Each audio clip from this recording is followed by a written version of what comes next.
Well, hello and welcome once again to the DCL podcast, where we're inviting you to sit back, relax, and we'll be on our way shortly.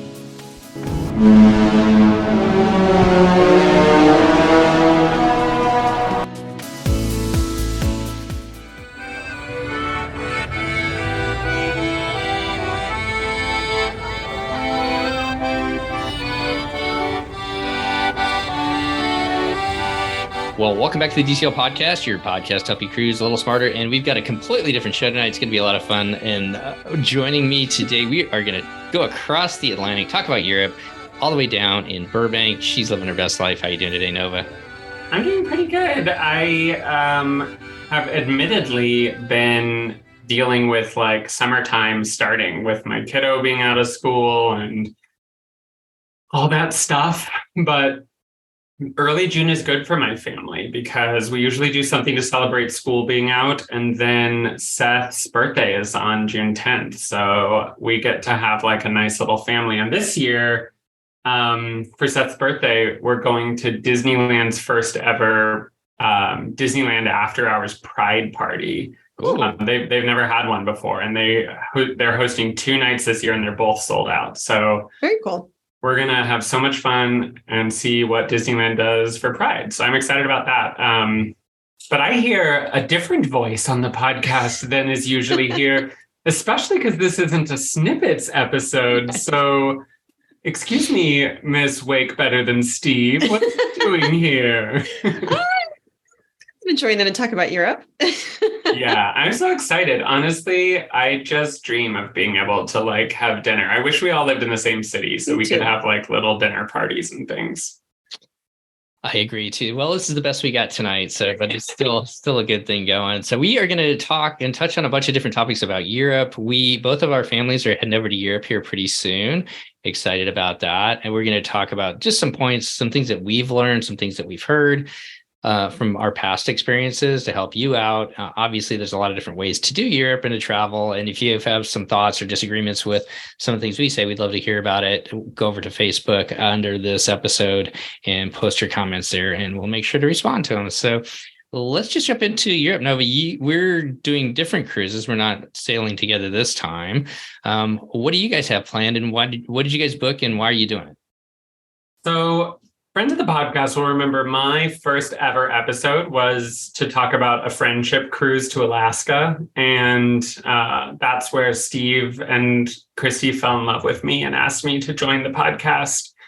And we're doing another one, a friendship cruise. But the thing about friendship cruises, especially for my friend group, is like no one's willing to do Disney. Like I can never convince them that we should do a Disney cruise anywhere. So if you remember, that first cruise was on Norwegian, and Norwegian does great in Alaska, so I don't regret it at all. And after doing some research, we discovered that Celebrity has their new class of ship, the Edge class, sailing the exact route we wanted to do. So we ended up booking on the Celebrity Edge with a friendship cruise. And where are you guys going for this? Is this going to be through the Med? Are you guys going Northern Europe, Greece? Where are you guys headed? So it's through the Med. It's 3 countries, starting in Civitavecchia. I think I said that right, which is basically like the city closest to Rome that has a port. So we'll fly into Rome, and then we leave out of Civitavecchia, and then it's sort of like a really cool Italy, France, Spain type of cruise. And it's a one-way cruise. I got to be honest, I prefer one-way cruises. I like to have as few repeats as possible. And so starting in one city and ending in another is like exciting to me because it means you get to see and experience more. And then this cruise goes to Portofino, which one of the like unsung heroes of pandemic era entertainment was Disney Pixar's Luca, and it's set in a Portofino-esque city called Porta Rossa. And I'm so excited. I think that's where the Imagineers did their like go to this city and model your sets off of these real buildings. And so we're going there. It's a tender port, and the Edge is a really good ship for tendering because that magic carpet just drops to sea level, and then that's where you get on the boat. So yeah, and then we're going to whatever, it might be Livorno. Is that the port that you could go to Pisa if you wanted? Yeah. Okay, so we're going to Livorno, and then we're also going to Mallorca. Oh, cool. Mallorca In Spain. And then we go to Barcelona to end it. So Nice. I think it's 2 sea days, 5 ports, starts in Rome, ends in Barcelona. That's a great trip. That's super cool. Yeah. Yeah, we went to Portofino when we went on a excursion. And where did we stop at that we went to Genoa? I'm not sure if I'm saying that right. But I think it was out of Genoa. Yeah. Yeah, and you could either spend the day in Genoa, or we actually took a boat trip over to Portofino and spent the day there. That's a great little port. So I can't wait to see your thoughts there. Yeah. Yeah, I can't wait. Honestly, I'm partially thinking of not even booking an excursion because it's that type of Italian coastal town that you could like just get off the tender and see the town and walk through all the weird streets and climb up the tiny alleys and all of that. It's pretty small, although we didn't have as much time, maybe if you're there all day, as far as being able to get too far. But we definitely wandered around. There's a lot of little shops, and we had a great lunch there. We did. So yeah. It was right there. I mean, as you come in where the tender will drop you off at, there's a bunch of different restaurants and stuff. So you probably can't go wrong in any of them. They were all busy. Yep. I can't wait. And, that'll be my connection on this cruise to Disney, since we're sailing on Celebrity, is that we're going to Lucas town. Yeah. We'll look for sea monsters and have a great time. But I also think I've not heard much at all about Mallorca. And that's interesting. I know that it's like a Spanish island off the coast of Spain. I think it's or is it British? Oh, no. Wait. I'm confusing. There's a whole stop I didn't tell you. We're also going to Corsica, which is a French island off the coast of France. So I think that's what I was confusing there. So that's the other stop I missed.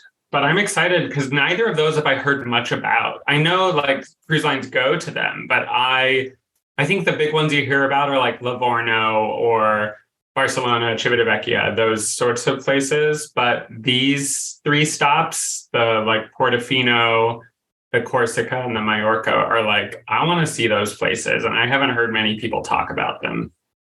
Sometimes those are better stops. I mean, when we hit Crete on our Greece cruise last year, and we're going again this year, we really enjoyed that one. And we were the only ship in town, so it really kind of reduced the crowds and stuff. So I think you have a great time there. I know usually on the transatlantics, they have, I know the Magic has, I didn't really pay attention to where the Dream stopped this year, but they have stopped at Mallorca on that one on their way over to Barcelona. So they have stopped there in the transatlantics, but that's the only time I've really noticed Disney Cruise Line stopping there. So that'll be fun to see your experiences there as well. Yeah, from what I gathered, there's sort of Spanish forts and cool. Old city vibes, which I'm into that. I think a lot of Europe is going to be like that. But it's honestly weird because I haven't been to Europe before. And whenever you talk about old history in the US, unless you're talking about indigenous folks, we've got very new cities, very new buildings, very new settlements, and a lot of indigenous culture has been erased or difficult to find in the US. But in Europe, there are cities that are extremely old. And when you're talking about millennia instead of centuries, that's exciting. And I would be excited to see what the vibe is in an old city like that. No, to your point, I was thinking about when we were talking about that. When we went to Dubrovnik, they had this cistern. Do you remember that wake where we got the water? Yeah. And and like you're in this ancient city, and they've got this old cistern where cool water's coming out, where you could fill your water bottle from, and that was like from the 1600s or something like that. Which to your point, it's just so cool to see the history over there. Well, we'll jump into ours just real quick overview. We are going back, kind of doing the same thing as we did last year, only because our kids did not want to be gone in July. So June is not a good month in the Northwest. And the town that we live in, as soon as school gets out, everybody leaves because the weather's awful until the 4th of July. So it's a better time. June is a better time for us to be out and about than the height of summer. I mean, yeah, July is a good time to be home. So we are going to head over. Actually, we're leaving on Monday, going to Paris. We're going to spend some time in Paris and see the city there. We're hopefully going to go over to Disneyland Paris, although they've been having some of the cast members have been striking. So they've had some problems there with some of the things going on. So we'll see how that pans out. Then we're going to fly down to Rome, spend a day there doing a bike tour around Rome. And then we leave out of Civitavecchia as well, although we're doing a round trip, Nova, unfortunately, because I like your idea of going to two different cities. Yeah, but I guess we're doing two different cities in a different way ahead of time. But just kind of another trip around the Greek islands. We had a great time last year with that. And that was really the only thing that fit in Europe. And we wanted to go back to Europe. So that's kind of what we're doing today. Or do it again. And we're going to Santorini, although this time we stopped at Mykonos. And also, what was the other stop that we haven't been to before?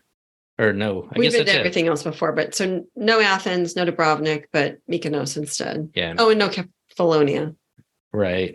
Yeah. So a Greek cruise that doesn't go to Athens. I feel like that's probably more rare.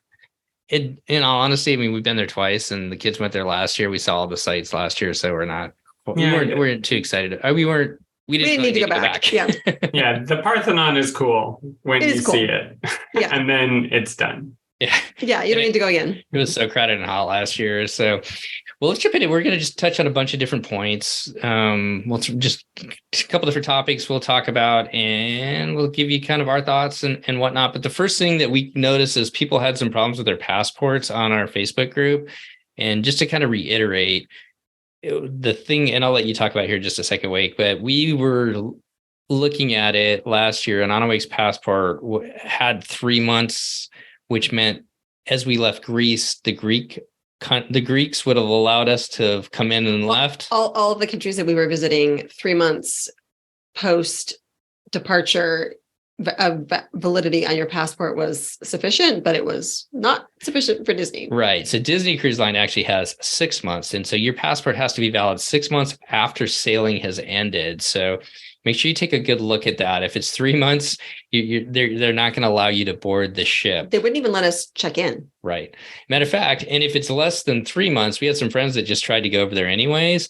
They were denied boarding on the airline to go over there. And we won't go into all that. Yeah, there's a little bit more drama than that, but they actually will deny you boarding to go over to Europe if you have less than 3 months. So your best resource is to go over to passtravelusa.com. You can find out all the information there on how to get a passport and also how to renew your passport. There's a lot of different options.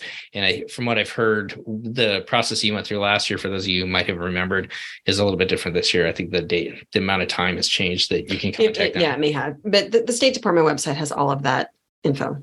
Right. And also go to Disney Cruise Line's website, go down, navigate all the way down to the bottom, and you'll find a link for travel documents. Click on there, and that'll give you all the information that you need, not just for Europe, but for Australia. I saw they've got that updated as well. If you're heading over on the Trans-Pacific or heading over to Australia, or just heading down to the Caribbean or up to Alaska, because there's some different requirements in each of them.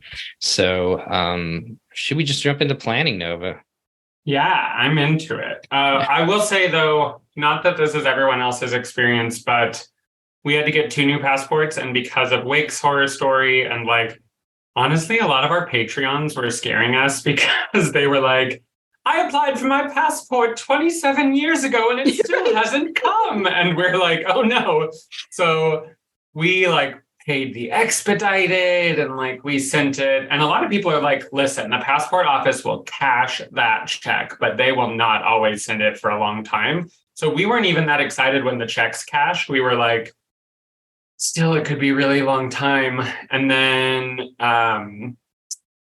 they came in a hot second. I think from send out to return was 3 weeks. I think it depends on what time of the year you send it. I think also that, and also we were getting different types of passports then, meaning like I was getting a new passport because I needed a renewal, but also because of my name change. And then our kiddo needed a new passport because of another thing. So I don't know if that matters too. Like the reason you get a passport might slow it or speed it, but just flagging, we had an okay experience. Well, that's good to know. So make sure you double check those passports.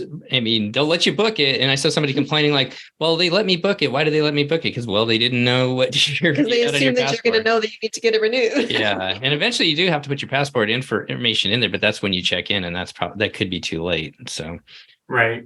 All right, let's try. Yeah, enough about passports. That's the boring thing. Once you've got it, you can see the world. Yeah. Well, I said planning, but really we're just going to talk about, kind of our thoughts on how we get there. Let's start with flights. Now, one of the big things this year, I think that I've heard from a lot of people is the cruises, even for Disney Cruise Line, they thought were reasonable, that they could go over there and do that with their families. But the thing holding them back was the cost of flights. And that's not just in the US, but definitely outside of the US as well, around the world. Nova, what do you guys have planned for flights, and how did you kind of strategize that? Are you still working on yours? Well, we're still working on them, but I will tell you what's happening. And then, you can tell us if you have any like airline industry knowledge. But basically, I'm going to be on a work trip till right before this trip. So I'll be leaving from a work trip to go to Europe, which is not ideal, but that's how the cookie crumbles. So we decided to actually book our flights out of the US, out of New York, instead of out of LA, because there's like an unusually cheap red eye from Burbank to JFK on JetBlue. And I think it's because like not that many people are red eyeing, but they still keep that route. And so it's like super cheap. So Seth and our kiddo will meet me there on that cheap red eye, and then we'll fly out together. And honestly, I couldn't even tell you the name of the airline. It's like Norse Air, which I think might be like a European version of Spirit. I'm hoping it's not, but it probably is because the price was reasonable. But it did come with like a checked bag. So I at the very least was like, maybe it's more like a European version of Southwest. But I don't know. I'm not going to get my hopes up. But it's not that long of a flight. New York to Rome, I think, is like 7 hours, which is not so bad compared. Like I fly nearly that every time I fly to New York from Burbank. So I'm sort of like, we could handle that, even if it's kind of uncomfortable or small. And then we do not have our return flights out of Barcelona because they're averaging so expensive. And I know the longer we wait, the more they're going to go. But we just keep hoping like we'll find some better solution. But the plan is to buy them this week, no matter what. Like if there's not anything better, then we'll just bite the cost and do it. But in that case, we'll probably will fly direct just Barcelona to LA. We're okay with a layover if that makes it cheaper, but we haven't quite figured it out.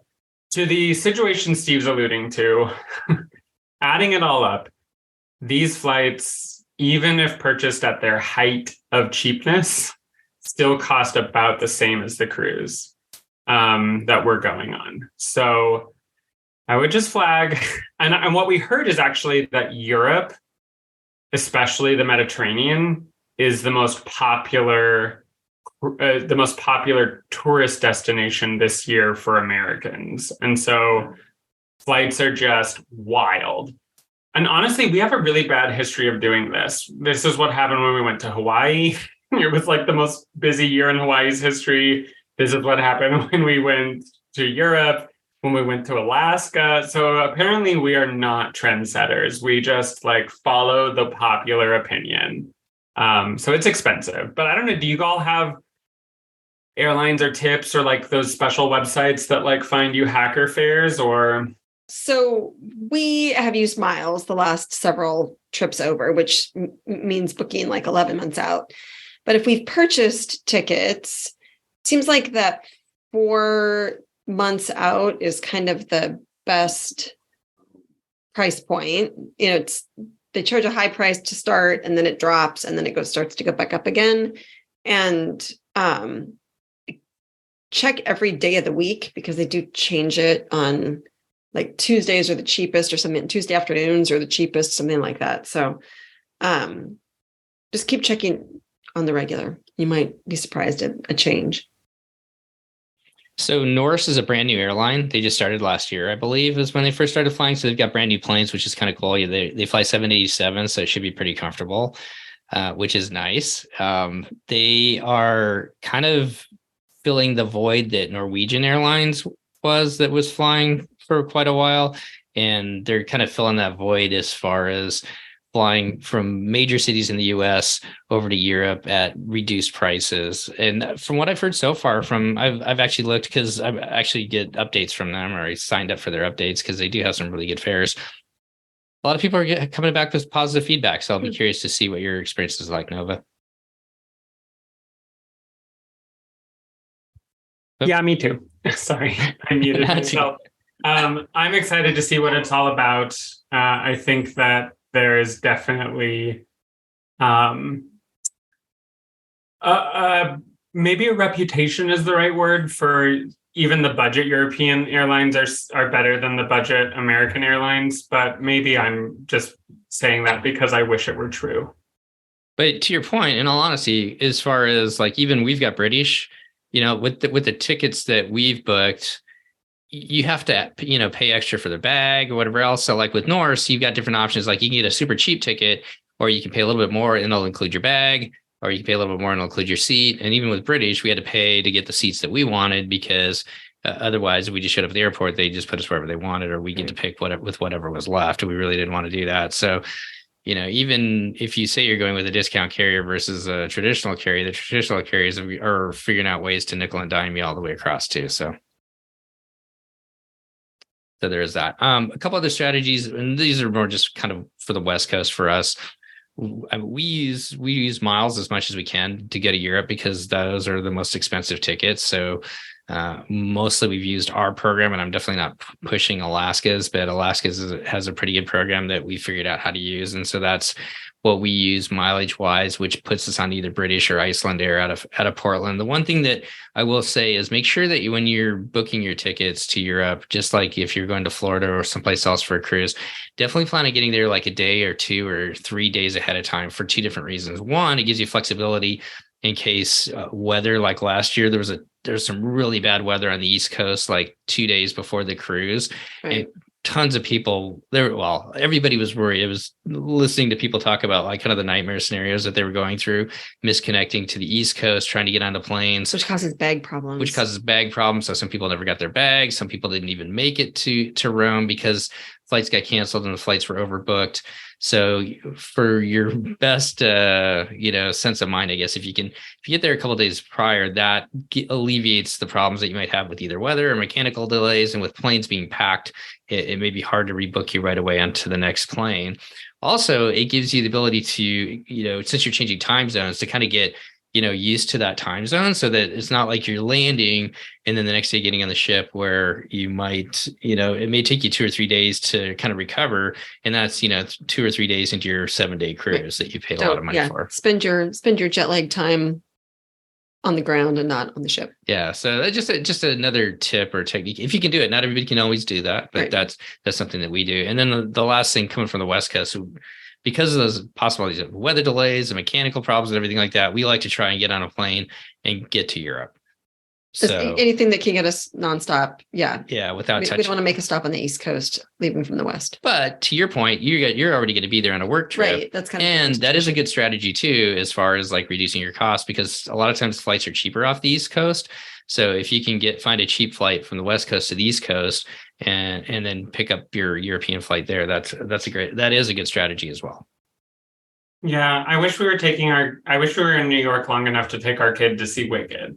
Yeah. That's what I wanted to do, but it's not going to work out. We saw that, we saw it on a layover. Yeah. Okay. This one we're not going to spend a ton of time on, but any strategies as far as hotels? How did you guys pick the hotels once you got to Civitavecchia there, Nova? Honestly, Because Civitavecchia is so far from Rome, we decided to do like hotel and transfers through our cruise line, just because then you don't have to worry about it. I know you can probably get cabs or something like that are willing to drive the 2 hours or however long it is with traffic, but we were just sort of like, if it's all in there, then we don't have to worry about it. But for Barcelona, we want to take a little bit more time. I know that Rome is a really popular city, but like we don't really need to see the Vatican. And I'm sure you can just drive past the Colosseum and be like, I saw it. So I'm sure there's a ton of cool stuff to do in Rome, but we're not putting a lot of energy into Rome. Whereas we do want to see more of Barcelona. We want to see like Sagrada Familia, which is this like massive unbuilt cathedral, like unfinished cathedral, I should say, designed by Gaudi. And Gaudi's like all over the city in terms of art and inspiration. And so we want to see that. We want to see the city that inspired the weird bathrooms on the Fantasy or the Dream. Oh, yeah. So I think we'll spend a couple extra days there and just do like hotel on our own outside. But since we haven't booked our flights, we haven't booked our hotel yet. So somebody like you that travels quite a bit, you may have racked up points. Yeah, that's the other thing. I think we might do IHG. IHG is one. I know it's so hard to keep track of all of them. There's like Marriott and Hilton and IHG, but IHG is like in the States is most famous for like Holiday Inn, but internationally their brand is Intercontinental, and there's a lot of really beautiful Intercontinental hotels in Europe, including Barcelona. We have some points racked up, and Intercontinental is like probably the equivalent of like a 5-star hotel. So if we wanted luxury, we might do that in Barcelona with IHG. So that's definitely a really good strategy. We are going to do that again as well. We're staying at a Hilton at the Rome airport after our cruise. But the one thing I've noticed as far as at least Hilton's, because that's kind of like our branded choice, we kind of fell into that, I guess, more than anything else. But a lot of the U.S., I call them U.S. chained hotels, but they're not really U.S. or, worldwide hotels like your Marriott's or whatever, will book up pretty quickly because that's a hotel that people know versus the small little mom and pop European hotels. So if if you book that cruise ahead of time, you want to use your points, or you want to stay at a known chain, maybe get on and at least get a reservation early, and then go back and see if the price drops or whatever else. The other one I'm going to throw out there, and it's funny because I'm going to date myself, I guess, but it's weird. Like, depending on what your age is Rick Steves, right, Wake? Right. Yeah. Yeah, Rick Steves is awesome. And I found that a lot of people younger now do not know who he is or what he did. But he started this like kind of backpacking through Europe. Like his first book came out like early 90s called Europe Through the Back Door. And it's like a whole, philosophy of stay in the mom and pop hotel and eat at the little restaurant where the locals go and take the bus and do it on the cheap too, so then you're with the actual Europeans instead of in the American hotel. And we found his guidebooks to be really good. The hotels are great. Yeah. The hotels we stayed at have all been good. The plannings for the cities have all been great versus your fodders or fodders or however you say it. He does like a rank, not ranking, but like if you've got 1 day, do these things. If you've got 2 days, add this on. If you've got, so it kind of prioritizes what the must do things are, which is nice. So I guess you can find his books in the library. You can find them on Amazon. You can find them at most bookstores too. And he'll go from like 1-star, 2-star, 3-star, 4-star. And most of the small ones, his team still goes back and checks up on. Sometimes it's just all Americans that'll be staying there, or English speaking people. And generally he gives his kind of shtick is if you're worried about language and everything else, those hotels, in most hotels anyways, they're going to have people that are going to be able to speak English and help you out if you need to. So they're always more willing to help if you make the effort to try theirs first. Yeah. So just a couple of thoughts on hotels there. Anything else, Nova, about hotels you can think of? No, it's funny because my YouTube algorithm just recently served up some Rick Steves to me. It was like an hour-long video about cruising the Med. So I was like, click, and then it was like a 90s infomercial, and I immediately had to stop because it was like, hi, I'm Rick Steves. And he was literally on the bridge of some ship. I don't know what ship, but this was a produced YouTube video. And it was very much like, when in Europe, do as the Europeans do. And so I didn't finish it, but now you're making me think maybe I should go back and give him a chance. I don't want to be like a dismissive millennial. And he seems to have a good philosophy. Yeah, his whole philosophy is, try and go out and meet the locals. Don't go to the Holiday Inns, don't go to the Marriotts, go stay at a local hotel, go do some of those things. And that was kind of his shtick to begin with. And then he just became really big and, like you said, a little bit overproduced in some of his videos and stuff. So he is he's pretty cheesy. Yeah. If you like marijuana, he's into marijuana too. Yeah. I guess the other thing. Okay. Yeah, I guess the other thing that I'll throw out there too is Airbnb. We never really do that. We've stayed at a couple that Airbnb can be a great option too in the different cities to look at. So let's turn into port excursions. How have you booked your port excursions, Nova? What are some of the resources you've used? Have you used the cruise line, or have you gone to outside of the cruise line to book some of your excursions, or things that you're thinking of? So we've done no outside of the cruise line stuff. Because we're sailing with friends, we have dragged our feet a bit more on the excursions because we sort of want to know what other people want to do. Like, we're happy to do stuff by ourselves, but it's fun to do excursions with friends too. And then we heard that Europe was like selling out because it's such a busy year, and especially non-cruise line excursions are hard to come by because the cruise line holds a certain number of spots for themselves. But for people who are just like air and car or air and train travelers, they'll be booking excursions on their own, not through the cruise line, which means those spots get taken up first.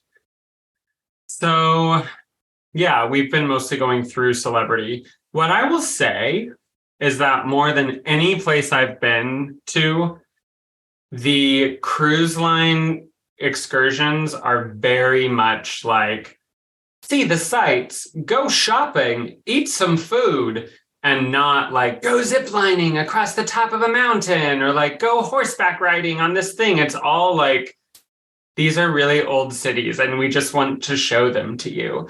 And maybe that's because the cool ziplining off the top of the mountain is like taken already and it just isn't showing up in my search. But everything that I've seen by the cruise lines is, it's a lot less of like go kayaking at Portofino and a lot more like learn the history of the fountains of Portofino. And it's like, okay, I want to learn the history of the fountains of Portofino, but I also want to kayak and see if I can find Luca. So I don't know. It's interesting. I don't know. You've been there more. So like, do you find that they do have those sort of like traditional, more Caribbean style excursions where it's like horseback riding, zip lining, that sort of thing? Or is it more sightseeing exclusively?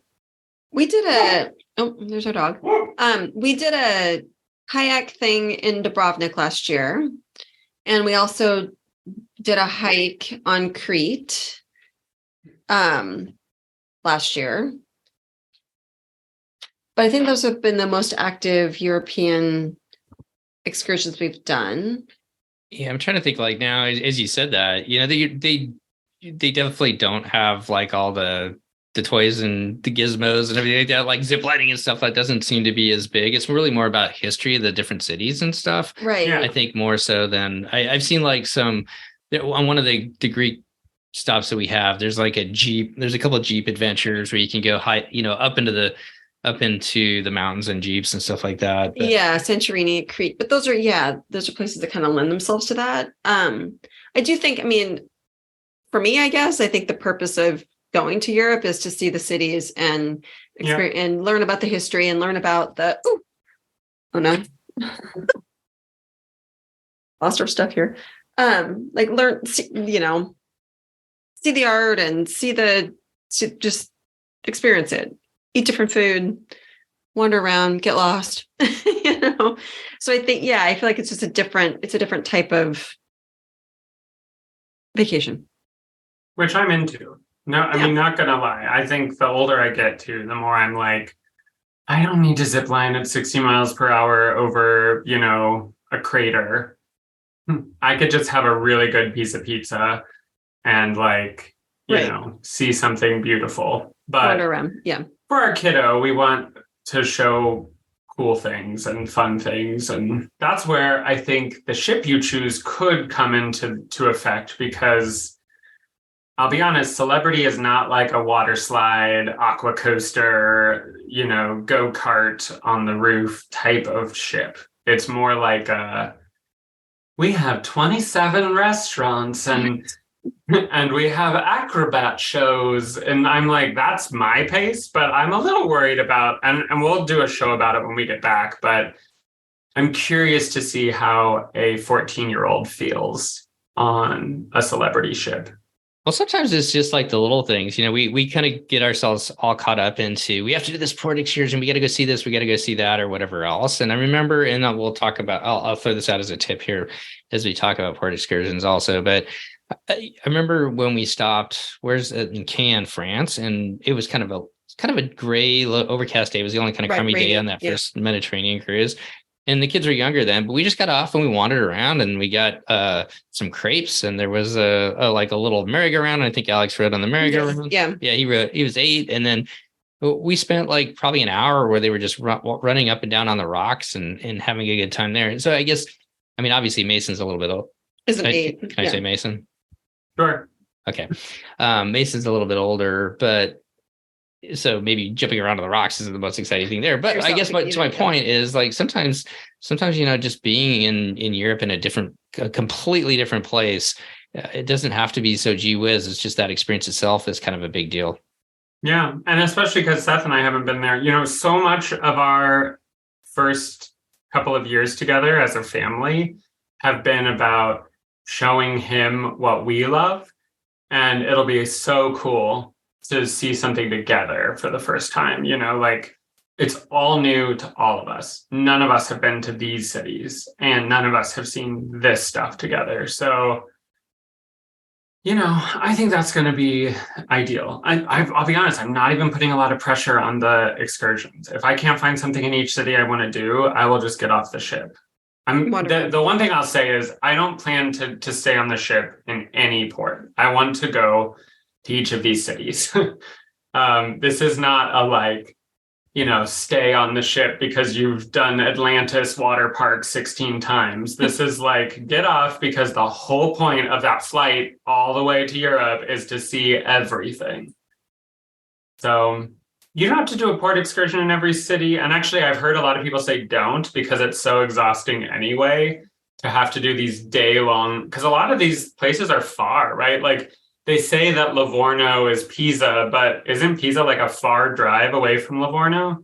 I think we did Florence and Pisa because they are close together. And I do think it was an hour and a half bus ride into Florence. And then we wandered around Florence, did a city tour or something like that. And then got on a bus and went to Pisa. And then, it was a long day. Yeah. None of it's super close to that's none as an exaggeration, but there are a lot of things that you want to see that are not at the port, right? So you do have to kind of be on a bus sometimes to get to the good stuff. Yeah. So a couple of points or a couple of tips or points on all of that is maybe look at your excursions and kind of plan your days out so that you're not doing, if you got 2 big long excursion days in a row, maybe that third port, you take it easy that day and you don't have something planned out the whole day. Take it either whether it's a shorter port excursion or you're just going to get off and wander around the city. And then also to your point, Wake, some of the cities in Europe, the big towns aren't right next to the port. So if you want to go to Florence, it's a bus ride in there. And so you spend a lot of time on a bus, which can be good or bad, especially if you have younger kids, since we're a Disney Cruise Line podcast, but also even for adults, kind of look at those, read those port excursions carefully and make sure that that's what you want to do, because we were looking the length of time, we were looking at one just coming up on Crete or Mykonos, And it was kind of like, well, go to the beach for a couple hours, but then the rest of the day you're spent riding around on a bus. And it's like, I don't really want to ride around on a bus for the rest of the day. I don't want to do that. So really kind of look into that.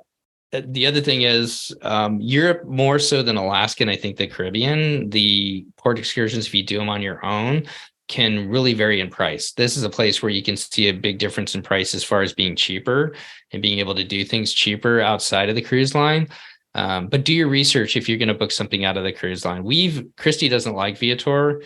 We've used Viator several times for things. We have friends who cruise who use Viator. And it's a what am I trying to find? It's not like a consolidator. It's not, they're not the tour operators. They're the one that's like a site where tour operators advertise through. So it's kind of like an eBay or something like that. But do your research on it. Look at the tour, make sure it's got good reviews and recent reviews, not something that was like 2 or 3 years ago or something like that. So if you find a tour that's got a lot of good reviews and it's recent, and it's up your alley, you're probably going to have a good experience. And certainly in the era that we're all traveling in, make sure that there are reviews that are post-pandemic reviews, not something from 2019. Yeah, that's valid. A couple other things to think of. Also, if you're doing a bus tour, like say you're going to Athens and you're going to see the Acropolis, you've got 40 or 50 people on that bus, and you're all need to maneuver to get through the entry line to get up to the Acropolis and listen to the guide and then get back on the bus. You don't get a lot of time. You're kind of on the whim of that big group kind of going through. So if you want to do more sites and you want to do them, and have a little bit more say in what you do, you could think about maybe booking a private tour.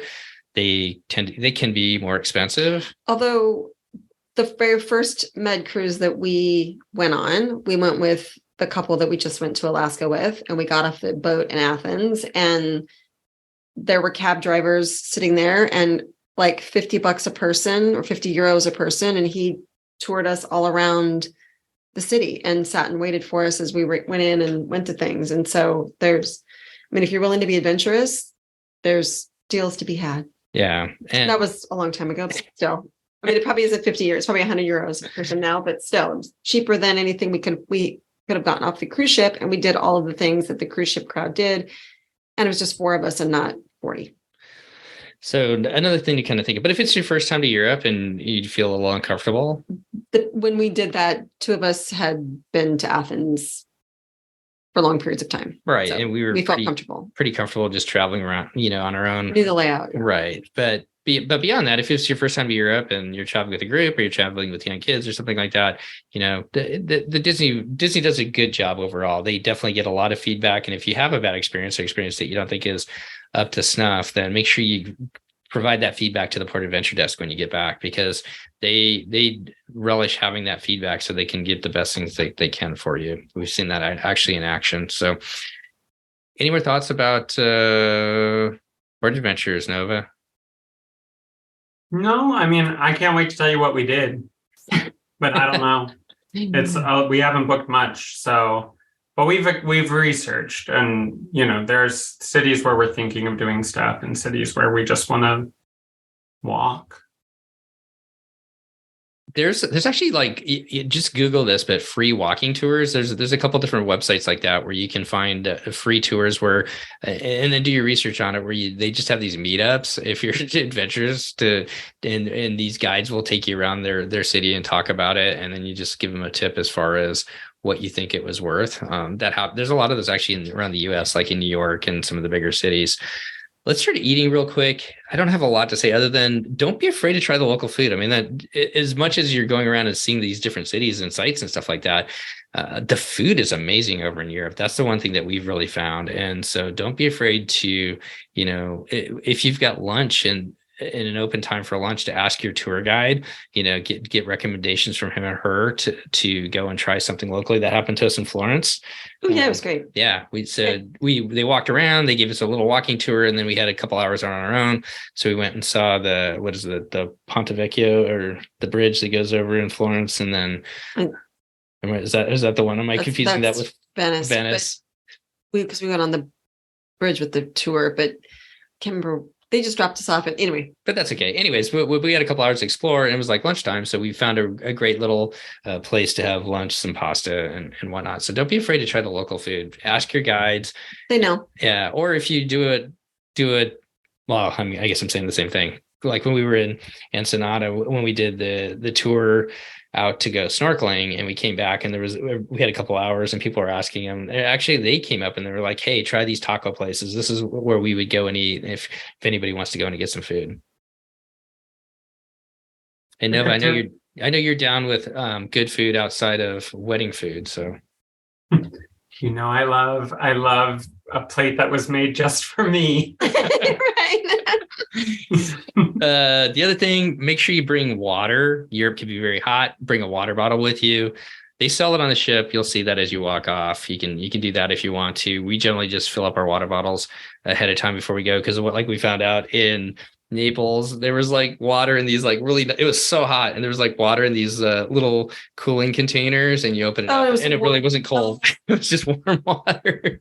You'd be like, "Oh, it's warm," and then you'd open it up and it was like they just set it in there. It was yeah. Also bring euros, change, like 1 and 2 euro coins. Get a bunch of those to bring with you, because a lot of the bathrooms cost money. Yes. Public bathrooms. No, yeah. I don't like this anymore. But a tip, and I saw this today on our Facebook group, is a good one, is you can go into like a little cafe and either buy, like a coffee or a drink or something like that. And then they'll let you use their bathroom. Okay. So you get something for your couple of euros. Yeah. Other than just the bathroom. Comfortable shoes. I know, Nova, you'll be wearing your Doc Martens, right? Comfortable shoes all through Europe. Yes, I do love a nice steel-toed boot. It's my aesthetic. And you'll be wearing your SAS sole shoes. Right. Oh, yes. Or white tennis shoes. My white tennis shoes with my black socks. Oh, yeah. Your tennies. Yeah. White tennies, black socks. Holding up the good image of the American out on vacation, traveling the world. But yeah, no, seriously, wear some comfortable shoes, especially if you're going to be doing a lot of walking. And when it's hot over there too, something maybe breathable, depending on what you want to wear or how well you want to look as you're seeing those sights in Portofino. Yeah, makes sense. Another thing that you can do is in those tender ports like Portofino, you can, when you book your port excursions, maybe look for that early port excursion that leaves a little bit early, so you're off the ship and beat the crowds, so you have more time in that port. That can be an option as well. And I'm just kind of going through a bunch of things here that we've done. Another option in the mornings, different than what was really nice about Alaska is like our port excursions didn't leave until real late. Like they were like noon or something like that. And I think that can be an advantage sometimes of not cruising with Disney Cruise Line, because we've seen like the Norwegian ships pull in like in the afternoon, and the day is going to be in the afternoon and on into the evening in the port, where Disney's always there bright and early because those families are up, the kids are up, and they got to be back by 5 to get them get them fed, and then doing that show and everything like that. So sometimes those mornings are pretty chaotic, especially on the DCL ships, as far as if you want to get up and go down to Cabanas to get some food. So another tip could be, if it provides enough food, is getting room service and having your coffee, juice, and whatever else brought to you. We've done that as a wake-up call. So what else do we have here? Any thoughts you have that are kind of running through your mind, Nova, as you plan for this trip and all the normal topics that we talk about? Well, now that you talked about euros, I'm like, ugh. But I do have a tip actually, which is, and this is not a plug, I'm just saying for us, we have a Capital One Venture card, which has no exchange rate fees. Like, a lot of banks will charge a percentage when you purchase something with a card of the exchange rate, and Capital One just charges you the difference. So, like if a euro is weaker than an American dollar, then when you swipe that, it'll automatically translate that to American dollars, and you won't get charged foreign transaction fees, is what they call them. So check your credit card company's fine print if there are foreign transaction fees. If you have a debit card, there will be foreign transaction fees, I think, but there are some credit cards, and Capital One is one of them. Capital One Venture Card, at least. There's probably some others, so don't this isn't an ad for Capital One. I'm just saying, pick a card that has that and make sure you have money there, because those transaction fees will add up, especially if you're buying a muffin to go to the bathroom. So just flagging that. And I think, honestly, you don't get a good exchange rate with euros and stuff if you go to those places in the airport, right? You know, like those things are designed to make you lose 20% on the dollar and all that stuff. Right. So at the end of the day, your best bet is probably to go with a no foreign transaction fee. And then I've heard that ATMs have better rates as well. So if your bank allows for that, you could go to an ATM and get cash out in that country. But again, you'll have to check ahead the fine print. Each company, each card, they all work different. That's kind of what we usually do, is get cash from the ATM, like not getting large sums of euros to drag over with you. Yeah. And maybe as simple as letting the bank know. I know that sounds like tell them that you're traveling. Yeah. Like I get that, but like a lot of times, you know what I do? I buy something in the airport to be like, I want them to know that I am on and that I am traveling, so they don't think it's weird that suddenly my card gets swiped into Dubrovnik. Right. No, that's a good point. When we went to Norway, my bank shut us down. It's like I went to go get something out of the ATM or get some money out of the ATM, and it stopped working. They declined it, so I had to call the bank, and like I was on the phone for about an hour or so, and they got it straightened out. But that is a good point. Maybe call your bank and let them know that you're going to be traveling. Check your. Perhaps on the app, you can just tell them, like, there's a spot where you can say, I'm going to be out of the country and on these days, and yeah. And to Nova's point, check your credit card for those foreign transaction fees. And the best, I think most people agree with this, the best exchange rate you're going to get, which is $1, it's 107 euro to the dollar right now. So it's pretty comparable. It's not too bad, but your best exchange rate is probably through an ATM machine. Don't use the exchange. Shops. Yeah, don't use the little shops, or especially the ones at the airport. They're going to charge you a lot of money. Yeah. What else do we got here? We got a couple more topics and then we'll finish up here. Late dining time, if your kids can do it. With Celebrity, do you have a dining time, or can you eat when you want to? Both. They have anytime. I don't think they call it anytime. I don't know. I'm sure someone's trademarked that, but it's the equivalent of anytime or my time or your way or whatever dining. And then have it your way. Yeah. Yeah, the Burger King. But they also have early and late. And in fact, when we booked my friends, the anytime wasn't available. So it wouldn't allow us to link the reservations. But I went in the next day and someone had canceled. So I was able to put them on anytime still. But that is one thing, is like Europe. Correct me if I'm wrong, but Europe is a place where people eat late, right? Yeah. Like that's the vibe. And so if you have kids, I guess there is the Disney time. But even doesn't Disney push the starting time a lot of times in Europe for first dining?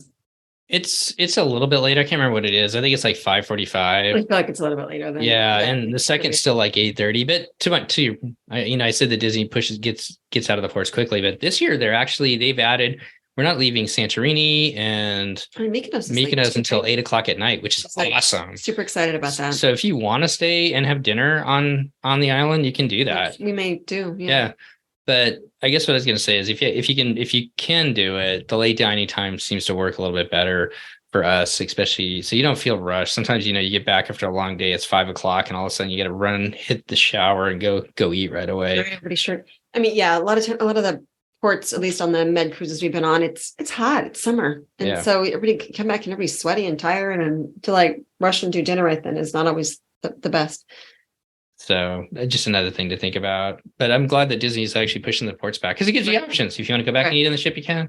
But if you really, because in Dubrovnik, we would have stayed and had dinner there. Totally. Yeah. So many cool little cafes you get to sit out and have dinner. Well, like one of like the things to do on Santorini is watch the sunset, which we won't get leaving at 8 because but still, it's just nice to be able to maybe be there when some of the other ships leave. Okay. All right. So 2 more quick ones here.